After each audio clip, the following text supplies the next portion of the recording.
Mesdames et messieurs, bonjour ou bonsoir, tout dépend de l'heure à laquelle vous écoutez cette vidéo chez vous. Je m'appelle Michel Biemton, journaliste web camerounais, et merci de faire confiance à cette chaîne YouTube de l'engagement sociopolitique. Bienvenue à cette causerie citoyenne sur l'actualité camerounaise et africaine. Bienvenue à la chronique de MBT, mesdames et messieurs. Alors, mesdames et messieurs, au cours de cette édition de la chronique de MBT, nous allons nous appesantir sur le rôle de ces trois personnages clés du régime de Biya. Un rôle trouble, bien sûr, que ces trois personnages ont eu à jouer dans le cadre du conflit en cours dans ce que vous appelez les régions du nord-ouest et du sud-ouest, et que je considère et considérerai toujours comme étant le Southern Cameroon's Ambazonia. Il s'agit de l'homme à la punk, Ferdinand Ngongo, secrétaire général à la présidence de la République, de Paul Atanga Nji, le ministre d'Espirado de la République, l'homme au Moulinex, et du colonel Joël Émile Mbankui, qui est le commandant de la division de la sécurité militaire au Cameroun. Ces trois voyous dont je viens de citer les noms ont joué un rôle, c'est-à-dire que les dégâts que ces trois personnages, que ces trois personnes dont je viens de citer les noms ont commis en Ambazonie sont incalculables, sont incommensurables. Toutes les attaques armées dont vous avez entendu parler depuis l'éclatement de cette crise, que ce soit à Menka-Pigning, que ce soit à, je sais pas moi, bref, les écoles qui sont attaquées, les hôpitaux qui sont incendiés, les églises qui font l'objet d'un raid, et on accuse les Ambazoniens par la suite. Toutes ces attaques-là, toutes ces opérations-là, ce sont ces trois personnalités dont j'ai cité les noms. Ce sont elles qui sont derrière tout ça. Ce sont elles qui commanditent les meurtres, les assassinats. Et par la suite, les médias internationaux, les ONG internationales accusent les Ambazoniens d'être derrière ces attaques-là, ces attaques armées. Et moi, en tant que journaliste qui s'intéresse à ce conflit anglophone, j'ai eu des problèmes au Cameroun justement parce que je dénonçais ces trois personnes. Souvenez-vous que quand la crise anglophone avait éclaté, du moins quand elle est entrée dans sa phase armée, c'était à fin 2017, début 2018, le gouvernement camerounais, les services secrets camerounais étaient débordés. Ça, il faut dire les choses telles qu'elles sont. Bon, maintenant, pour contenir la lutte armée, qu'est-ce qu'il fallait faire? Il fallait infiltrer le mouvement, c'est-à-dire que créer ce qu'on appelle, faire ce qu'on appelle une guerre contre-révolutionnaire, gagner la bataille de l'opinion, tant nationale qu'internationale.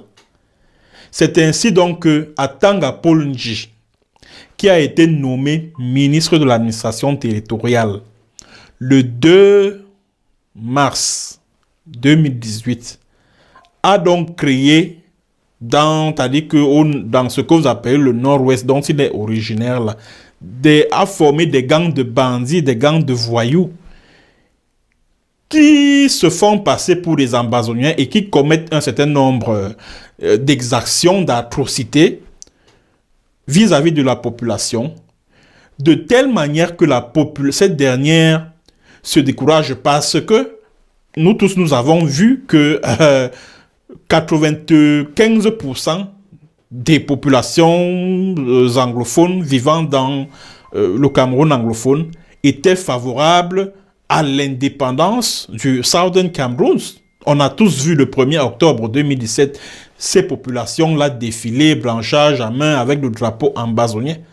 Donc ça veut dire que les groupes armés qui se sont créés par la suite bénéficiaient du soutien des populations. C'est même cette population-là qui informe les Restoration Forces de l'arrivée d'un convoi de l'armée camerounaise.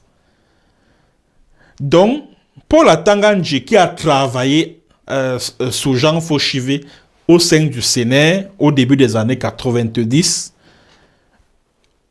conscient donc de cette symbiose qui existe entre les populations et ces groupes armés, il a donc créé ces Amba Boys à lui qu'on appelle les Atanga-Ndji Boys. Et dans son arrondissement d'origine, c'est-à-dire qu'à Santa, dans la Mézam, Atanga-Ndji avait créé ce qu'on appelait à l'époque les Santa Quifor. C'est-à-dire que c'était des jeunes gens à qui Atanga-Ndji avait donné de l'argent et puis une mission. C'est-à-dire qu'il fallait kidnapper, exiger des rançons en se faisant passer pour des ambazoniens. Bon, sauf que vers mai 2018, la mission a donc foiré.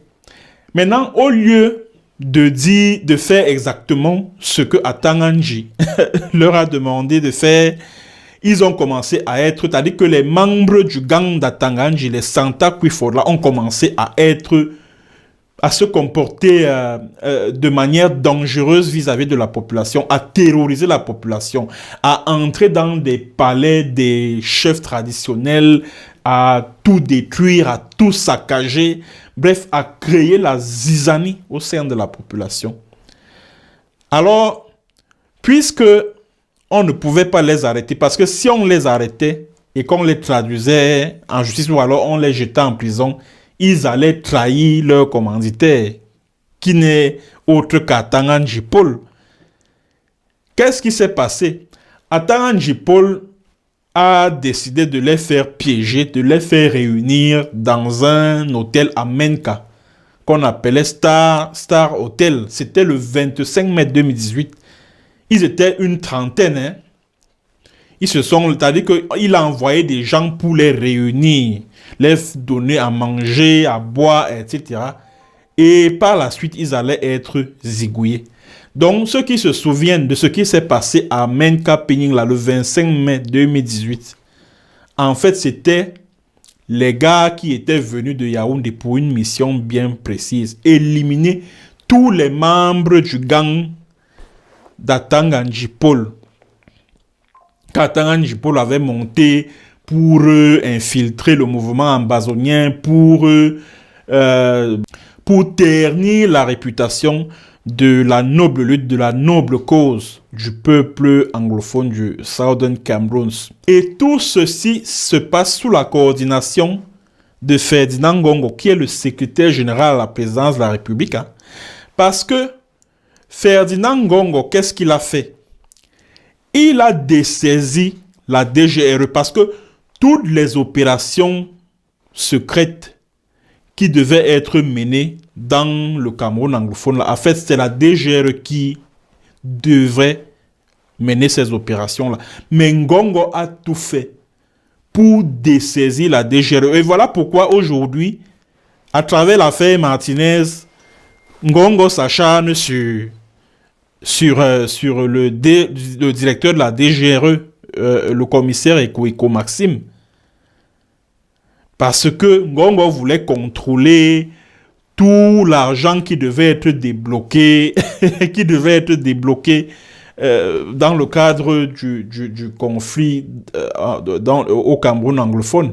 Il a donc mis la DGRE de côté et il a confié le dossier de la crise anglophone au Mbangando de la République, le colonel braqueur et voleur Joël Émile Bankui. C'est donc à lui que l'homme à lapin, que Ferdinand Ngongo confie le dossier de la crise anglophone. Et c'est étant à la sécurité militaire, quand Bankui Émile le voyou décide de me jeter en prison le 23 octobre 2018, ce soir-là, que je découvre qu'en fait, la sécurité militaire joue un rôle central dans le cadre de ce conflit-là. Parce que, et ça je vous l'ai dit ici maintes fois, je me suis entendu dire par un agent CEMIL ce jour-là qu'ils ont mis en place une stratégie qui consiste à diviser les ambazoniens Donc, vous comprenez que tout ce qui se passe en ce moment, en termes de conflits d'intérêts, de guerre de leadership, de lutte de clans au sein du leadership politique ambazonien, c'est la sécurité militaire qui est derrière. C'est Mbankwi Emile qui passe son temps à soudoyer certains activistes au sein du mouvement. Quand vous voyez par exemple Capo Daniel le troubadour qui est à Hong Kong, ou c'est en Chine, ou c'est qui là. Quand vous voyez un type comme Capo Daniel là, Capo Daniel, parce que j'ai lu ce matin, je crois, dans le journal du Cameroun, que l'attaque qui a eu lieu récemment à Mbamenyang là, à l'ouest là, qu'il y a un leader ambazonien qui a revendiqué ça. Il s'appelle Capo Daniel. Je tiens à vous dire que Capo Daniel n'est leader d'aucun ambazonien. Vous comprenez? Il n'est leader d'aucun ambazonien. C'est un agent qui est payé par le régime, c'est-à-dire que par le pouvoir de Yaoundé, pour revendiquer tous les attaques que les groupes de bandits, les groupes de voyous créés par les Atanganji et les Mbankwi dans le Cameroun anglophone. C'est-à-dire que lui, chaque fois que ces groupes de bandits-là opèrent, lui, il vient par la suite pour dire que non, ce sont les ambazoniens qui ont fait. Vraiment, ce n'est pas bien. Oh, ce n'est pas ainsi que nous avons prévu que la lutte soit. Non, vraiment, notre lutte ne doit pas être tournée vers la population. Vraiment, notre lutte, si est devenue n'importe quoi. Quand vous voyez le jeu que Capo Daniel joue là, il joue le jeu du gouvernement camerounais. Il joue le jeu du gouvernement camerounais. C'est un agent du pouvoir en place qui est payé pour ce qu'il fait là. Et il y a un autre gouvernement là qu'on appelle My Country Pipondem. Tout le monde sait que My Country Pipondem, un condati tout ce qui vient en Angleterre là. Tout le monde sait que son parrain c'est Ferdinand Ngongo. Et vous remarquerez que chaque fois qu'il y a une attaque, que ce soit l'attaque d'une école, ou alors le kidnapping des élèves, ou alors, je ne sais pas moi, une exécution sommaire perpétrée par un groupe armé non identifié. Vous allez voir ma contre Pipondem, il se précipite sur sa page Facebook ou alors son YouTube. Il dit que non, ce sont les Amba terroristes, Amba terroristes, Amba terroristes. Parce que la présidence du Cameroun, parce que Ferdinand Ngongo le paye pour faire ce travail-là. Ferdinand Ngongo le paye pour ça. Pour les bêtises qu'il fait là sur YouTube, sur Facebook, sur les réseaux sociaux. Il est payé pour ça. C'est-à-dire que on appelle ça en stratégie de guerre la propagation de fausses nouvelles. C'est une arme de guerre, la propagation de fausses nouvelles. Et c'est ce que My Country Pipondem fait là. C'est ce que My Country Pipondem fait. Et il est payé pour ça.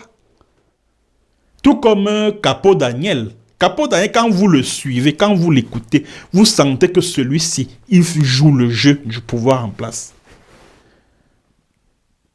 Parce que comment un mouvement révolutionnaire peut venir dire que oh, telle attaque c'est nous qui avons fait ceci. Vous avez déjà vu ça où? Vous avez déjà vu où un mouvement révolutionnaire qui marque des buts contre son propre camp? L'enlèvement que les Ambazonan Defense Force, et vous savez tous que Ambazonan Defense Force, c'est Mbankwi qui est derrière. Vous le savez, j'ai eu à le démontrer ici. J'ai eu à dire ici que le patron des ADF là, Ambazonan Defense Force, le général Efang. Général Efang, c'est l'homme de main de Mbankwi, Émile. La preuve en est que le camp des ADF est toujours à Kougoué là depuis des années, ça n'a jamais bougé. C'est parce que non loin de là, il y a un campement du bataillon d'intervention rapide. Et les deux, c'est-à-dire que le BI et puis les ADF travaillent ensemble de commun accord.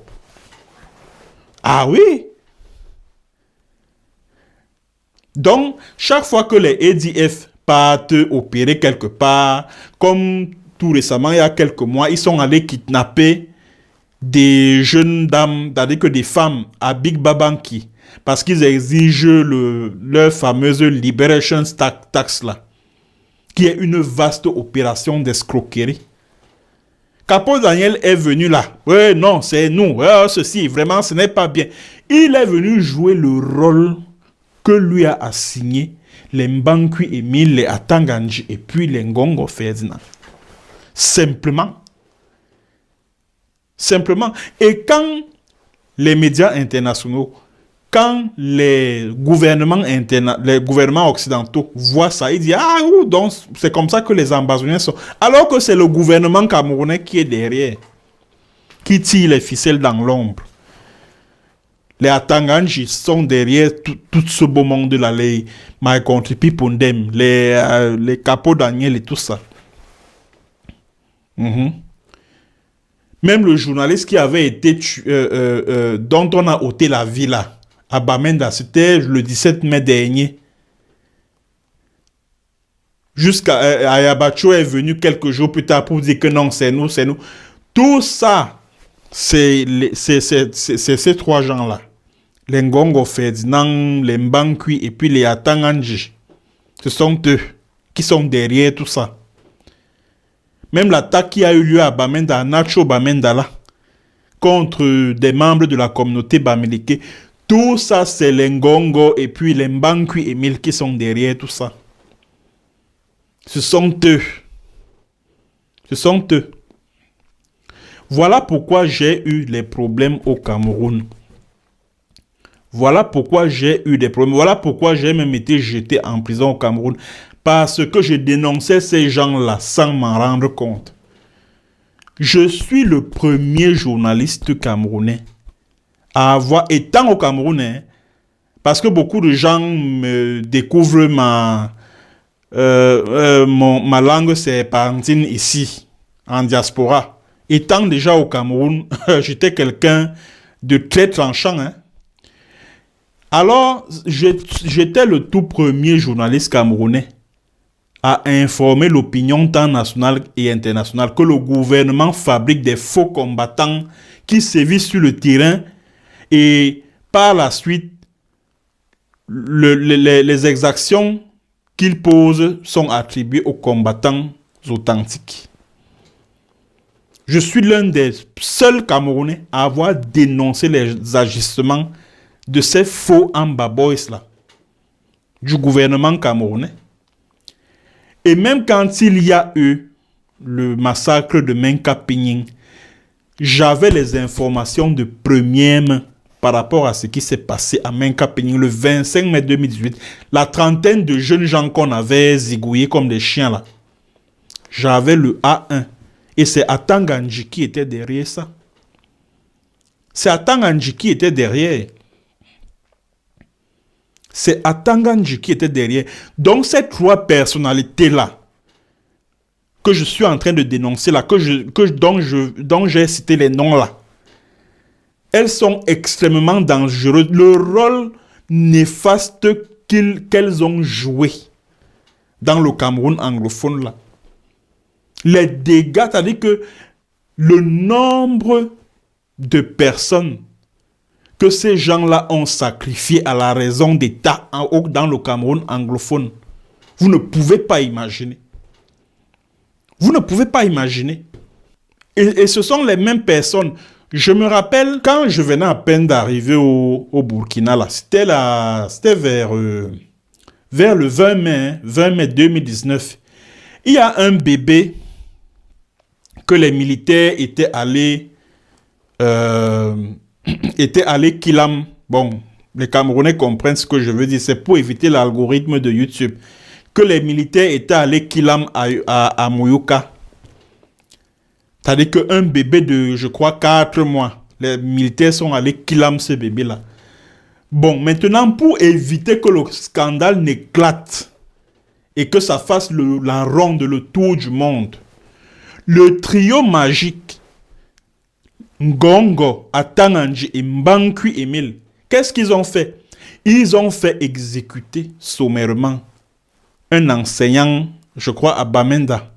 Il s'appelait Olivier Wunte. Allez, ils l'ont fait exécuter sommairement et puis ils ont fait Après avoir fait comme ça là à l'enseignant, ils ont appelé My Country People parce que c'est comme ça que eux ils fonctionnent. Hein. Quand le bangando, c'est-à-dire que leur groupe de bandits, de délinquants finissent de sévir sur le terrain, ils prennent des photos, ils envoient à My Country People que allez, balance. My Country People aussi vient. Oh, en bas terroriste, they have killed a teacher in Bamenda. Oh, ceci, cela, il vient aussi. Il enflamme l'opinion. Alors que ce sont leurs gars sur le terrain qui font ce sale boulot-là. Ce sont leurs gars qui sont sur le terrain. Donc, ils ont fait ça à cet enseignant-là pour qu'on oublie complètement ce qui s'est passé à Moyoka. C'est-à-dire que c'était pour détourner l'attention de l'opinion de ce qui s'est passé à Moyoka. Et le bébé là s'appelait Bébé Mata. Voilà. Bébé Mata. C'était le nom du bébé que les militaires sont allés kilam à Moyoka. C'était le nom du bébé en question. Après, il y a eu Florence Ayafor. Florence Ayafor, vous tous, vous savez que Florence Ayafor, c'est à Tanganji. Hein? C'est à Tanganji. C'est Mbankwi Emile, c'est Ngongo Ferdinand. Rien à faire. Parce que beaucoup de gens, beaucoup de Camerounais continuent de croire que non, c'est non, non, non, non. Ce ne sont pas les Ambazoniens qui ont ôté la vie à cette gardienne de prison. C'est Atanga Paul Nji qui est derrière, avec le gouverneur de ce que vous appelez le Nord-Ouest, l'Afrique. Ce sont eux qui sont derrière l'affaire Florence Ayafor. N'allez pas chercher loin. Maintenant, quand ils ont fini de faire ce qu'ils ont fait, Mbankwi est donc entré en jeu. Qu'est-ce qu'il a fait? Il a d'abord fait éliminer physiquement ceux qui ont véritablement participé à l'opération. Et maintenant, comme les États-Unis étaient en train de faire pression parce qu'il fallait juger ceux qui ont commis ce forfait horrible-là, Mbankwi Emile a demandé à ses agents de la sécurité militaire, antenne du littoral à Douala, d'aller attraper deux jeunes gens là au quartier Bonabéry qui se débrouillaient dans le petit commerce. On est allé les arrêter, deux jeunes anglophones, Niba Innocent Akuma et puis Ed Mungang. Des agents sémis sont allés les arrêter. On les a d'abord enfermés à l'antenne sémile du littoral à Douala avant de les transférer du côté de Yaoundé au bureau du colonel Mbankwi, qui les a présentés à la presse nationale comme étant c'est-à-dire que ceux qui ont ôté la vie à la gardienne de prison Florence Ayafor. Mbankwi Emile, je ne cesserai jamais de te poser la question que voici. Depuis que ces enfants-là sont à la prison centrale de Koundengui, Edmungang et puis Niba Innocent Akuma, depuis que ces enfants-là sont à Koundengui, où en est-on avec leur procès? Où en est-on avec leur procès? Mbankwi. Où en est-on avec le procès de Edmungang et puis Niba Innocent Akuma? Ceux-là que tu accuses d'avoir ôté la vie à la gardienne de prison Florence Ayafor. Où en est leur procès? Il faut libérer les enfants d'autrui. Ils n'ont absolument rien à voir avec l'affaire Ayafor.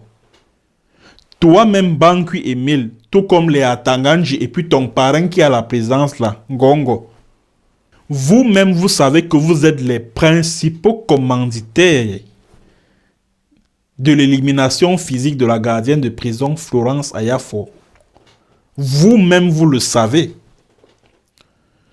Vous-même, vous le savez. Et comme si cela ne suffisait pas, le 11 août 2020, les mêmes individus, les mêmes Zozo, les mêmes Toto, les Atanganji, Mbankwi et puis les Ngongo Ferdinand, ils sont allés ôter la vie à une autre jeune fille qu'on appelait Comfort Thomasan. Pourquoi? Parce que les États-Unis venaient de rejeter la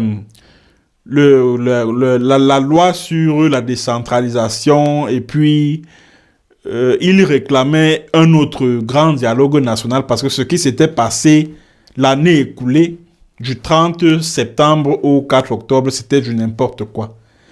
Maintenant, pour susciter la sympathie de l'opinion internationale, américaine en particulier, ces trois voyous-là d'État, ces gangsters de la République, le Bankui Émile Atanganji et puis leur parrain Ferdinand Ngongo, en complicité avec le bandit qui est en Angleterre, là, My Country Pipundem, ils ont d'abord commencé par une certaine Trizomba, pas très loin de Bamendala, une jeune fille là, qui offrait son tot. Bon, les Camerounais comprennent ce que veut dire le tot. À certains hauts gradés de l'armée à Bamendala. Et puis après, ils sont allés faire zigouiller la fille d'autrui. Et ils ont attribué ce forfait à un jeune homme auprès de qui elle était en train de faire bouger ses fesses comme ça, comme ça, comme ça, comme ça. Et ma contre-pipondem est toujours le premier. Hein. C'est-à-dire que le forfait a été commis à 10h. À 10h05, il a la vidéo. Il propage ça partout sur les réseaux sociaux pour dire que oh, en bas terroriste, en bas terroriste, en bas terroriste, en bas terroriste. Il est toujours le premier à être informé. Parfois, je me demande si ces en bas terroristes-là travaillent en étroite collaboration avec lui. Je ne sais pas. Lui, il est contre les ambazoniens, mais il est toujours le premier à avoir, c'est-à-dire qu'il a toujours la primeur de l'info sur tout ce qu'ils font, sur toutes leurs exactions. C'est quand même assez, c'est quand même assez impressionnant. C'est quand même impressionnant. Il a tout, la vidéo, les noms des auteurs, comme dans l'affaire Florence Ayafor. Il avait tout sur Florence Ayafor. Toutes les informations sur elle, sur les circonstances dans lesquelles elle a été enlevée, sur les raisons qui l'ont conduit à l'endroit où elle a été enlevée, etc., etc. Qui lui a fourni ces informations-là? Si en réalité Florence Ayafor ne faisait pas l'objet d'une filature des services secrets de Mbankui Émile, qui a fourni ces informations sur Florence Ayafor à My Country Pipundem? Qui lui a fourni ces informations-là? Alors, ils sont allés éliminer physiquement la pauvreté Trijomba, la jeune Trijomba. Ils ont voulu brandir, c'est-à-dire qu'ils ont voulu la brandir comme étant le symbole du terrorisme ambazonien aux yeux de l'opinion internationale. Ça n'a pas donné. Et maintenant, comme ils se sont rendus compte que la mayonnaise n'a pas pris, qu'est-ce qu'il fallait faire? Ils se sont donc rabattus quelques jours plus tard, oui, ou quelques semaines plus tard, sur Comfort Thomasan. Comfort Thomasan. Et là, ils ont pris le soin de bien médiatiser, c'est-à-dire que les gangs, et c'était les gars des DDR, hein, les centres de désarmement, de démobilisation et de réinsertion, parce que Paul Biya a créé cette histoire-là en disant que non, les centres de DDR vont recueillir les jeunes combattants ambazoniens qui vont accepter de déposer les armes. Alors que c'est un repère des miliciens du pouvoir en place. C'est-à-dire qu'on les a rassemblés dans ces centres-là pour aller mener un certain nombre d'opérations aux côtés de l'armée camerounaise. Donc, comme Thomas Sang-là, dont la vie a été ôtée, je crois que c'était le 9, hein, carrément le 9 août 2020. Ce sont les gars des centres de DDR de Boya qui ont commis le forfait. Et ils étaient encadrés par quelques soldats camerounais. Et quelques jours plus tard, bon, l'opinion internationale a réagi pour condamner les séparatistes, entre guillemets, alors que les séparatistes n'avaient absolument rien à voir avec ça. Tout avait été bien organisé, bien planifié par Ferdinand Ngongo et toute sa bande, les Mbankui, les Atanganji Paul et tout ça, et puis le gouverneur du sud-ouest là, Okali Abilaye. Ils avaient bien agencé, bien planifié, c'est cette histoire-là. Et ce n'est pas un fait du hasard. Ce n'est pas par hasard que le gouverneur Okalia Bila est allé remettre une somme de, je crois, 1 million ou 2 millions à la famille de Komfoto Mazan parce qu'ils savaient ce qu'ils avaient fait. Et les obsèques de Komfoto Mazan ont eu lieu sous l'encadrement de l'armée camerounaise. Vous pensez que tout cela, c'est ex nihilo, c'est pour rien? Non. Et c'était la même chose avec Ayafor. C'est-à-dire que après tout ce que Ayafor a subi, le gouverneur de l'Afrique est allé remettre une enveloppe d'1 million à la famille de Florence Ayafor. Parce que tous ces gangsters-là savaient exactement ce qu'ils ont fait. Ils savaient. Ils savaient. Les dégâts que cette trois personnalités ont causés en Ambazonie, là, c'est parce qu'ils ont la chance que la fameuse communauté internationale ferme les yeux, ferme complètement les yeux sur toutes les exactions que commet le pouvoir de Yaoundé en Ambazonie. C'est la chance qu'ils ont. Sinon, ils feraient de bons clients. C'est-à-dire que les trois personnages dont je cite les noms là, ils feraient de bons clients pour la Cour pénale internationale, pour les dégâts incommensurables qu'ils ont déjà eu à causer en Ambazonie. Les dégâts humains, bien sûr. Les sacrifices humains qu'ils ont déjà eu à faire au nom de la raison d'État. Vous ne pouvez pas imaginer. Vous ne pouvez pas imaginer. L'attaque de l'école de Kumbala, Mother Francisca Balongwal Academy of Kumba. Nous tous, nous savons que c'est des soldats camerounais qui avaient mené l'opération. Et tout cela était piloté depuis la présence de la République. Pareil pour l'attaque du GBHS de Kondotiti. Nous tous, nous savons que tout ça, c'est le pouvoir de Yaoundé qui commandite tous ces raids, toutes ces attaques-là. C'est les Mbankwi Émile et toute sa bande-là. Ce sont eux qui sont derrière tout ça. Même ce qui s'est passé récemment là, que ce soit en Bamenyam, que ce soit à Mamfé, que ce soit à Nacho Bamenda, tout ça, c'est les Ngongo Ferdinand. Parce que quand ils font ça, Ngongo Ferdinand va aller dire au président que, oh, monsieur le président, vraiment, il faut sortir l'argent pour financer l'opération, de la traque de ces bandits à col blanc, etc., etc. Quand la sénatrice Regina Mundi a été kidnappée par les Ambazonan Defense Force, la milice de Mbankwi Émile, l'enjeu de ce kidnapping-là, c'était quoi? C'était que la présence de la République débloque des milliards. Et après avoir débloqué ces milliards-là, toutes les personnes qui étaient impliquées dans l'enlèvement de la sénatrice Regina Mundi devaient se partager cet argent-là, et les Bangongo, et les Atanganji, et bref, tous ces gens qui étaient impliqués dans cette opération-là, ils devaient se partager l'argent. Donc l'enjeu de tous ces kidnappings-là, c'est ça. C'est ça. Ayabacho aussi devait, comme ce sont ces gars qui ont mené l'opération, Ayabacho aussi devait avoir sa part. Et il y a Efang, général Efang qui devait avoir sa part, etc., etc. Donc, Atanganji, Mbankwi Émile et puis Ngongo Ferdinand utilisent le prétexte de ces attaques armées-là pour se faire de l'argent, pour s'en mettre plein les poches. Donc, quand ils arment des gangs de bandits, des gangs de voyous pour aller commettre des sales besognes en Ambazonie, là, en fait, l'enjeu est davantage financier. L'enjeu de toutes les attaques qu'ils ne cessent de commanditer en Ambazonie, là.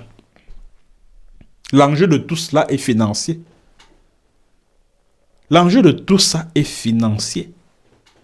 Et ce qui me choque dans cette affaire, c'est que les médias internationaux se laissent manipuler par ces trois personnages.